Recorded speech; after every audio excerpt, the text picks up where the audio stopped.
It's hard for me to say to small businesses, don't worry, only a 25% increase. So we will, it's not going to be worse than that. Let's put it that way. No, I don't think that's acceptable. I think council and I will have a huge challenge in seeing that 25% transfer be borne by the small business community in the city. Good evening. We've known about Calgary's empty business towers for some time. Towers like the Manulife building behind me, which are only half full, and it continues to impact City Hall's finances. After a couple of years of short-term solutions, it appears that financial pain is about to be shifted to small businesses. The city outlined its plans for the next 4 years, and Mayor Nenshi says a 25% hike for some small businesses isn't out of the question. Because of the high downtown vacancy rate, it means that downtown businesses are going to get a huge decline in their taxes this year. It's going to go way down.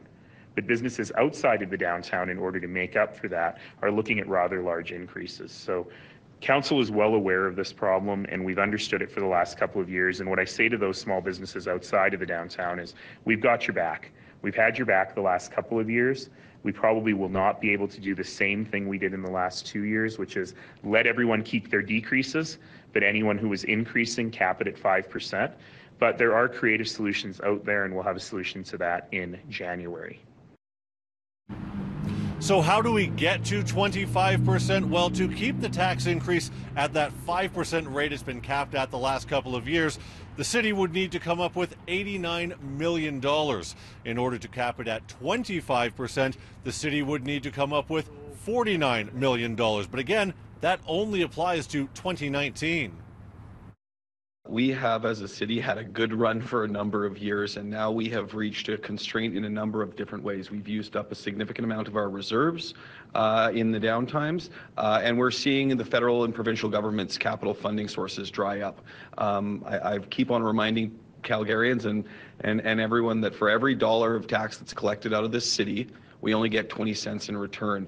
And with or without the Olympics, we've been fighting for a long, long time, particularly with the provincial government, to have stable funding sources outside of these one-time flows of capital. We need to continue to advocate for that. There is no way at all that I can sell a 13% increase in this budget to my residents, many of whom are businesses who have shut down, small families enduring hardship, seniors who are in an asset-rich but cash-poor situation where their incomes do not go at all up compared to everything else they have to pay for. I am very displeased that doing more with the same, or even that idea of living within our means here at City Hall, is not an acceptable proposal. Now, city officials won't know just how big a bite taxes will take out of small businesses until January. But as you can imagine, business owners are not happy.